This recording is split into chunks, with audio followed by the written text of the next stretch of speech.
Hey everyone, in this video I'll be showing you how to easily beat the DYBBUK boss fight in Mewgenics. There's a few different strategies we can use here, and I had the most unfortunate luck. This is my mage getting possessed and taking out my team, and then my tank also getting possessed and taking out my team. So if I could beat this, you can too. We want to try and corner this boss if at all possible. You can kind of lure him in and use familiars this way. Familiars are going to be one of the most powerful things here, so if you have the ranger, this is one I'd recommend bringing. I have the double pooters, which were very powerful in this fight.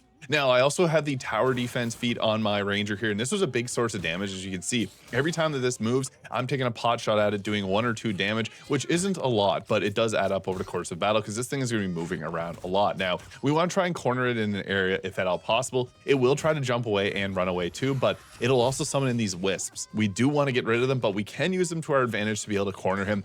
I found that there was a nice place right here that we're able to use and put him into the corner. Tanks are really good at doing this. You want to try and basically bring them to the front line alongside your cleric, and then if you have 2 ranged characters, they can use that to also attack and move the boss freely. Now, we do need to take care of the wisps, as you can see there. They can do a lot of damage if you don't keep them in check.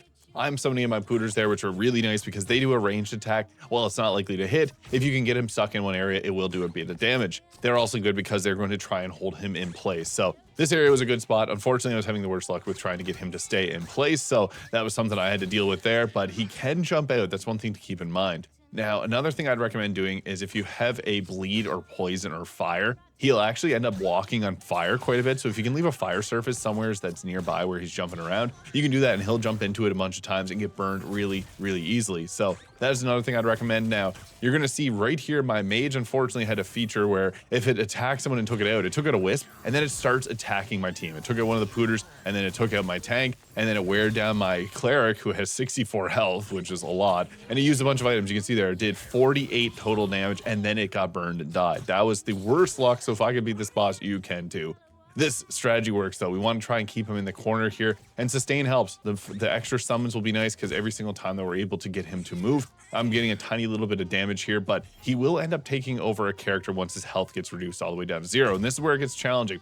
If you have someone that's downed and your things like familiars are the ones that take him out, it's great because then he's going to pick up the down one, but he'll likely go over whoever took him out. So try to have indirect damage take him out if at all possible, because that's just going to make this a lot easier. He ends up taking over my tank in a moment, but don't let the wisps and everything all get overwhelmed. You can see there, the pooter took him out, and then now he is inside of my tank, which is really tough because my tank was going around doing crits for 28 damage.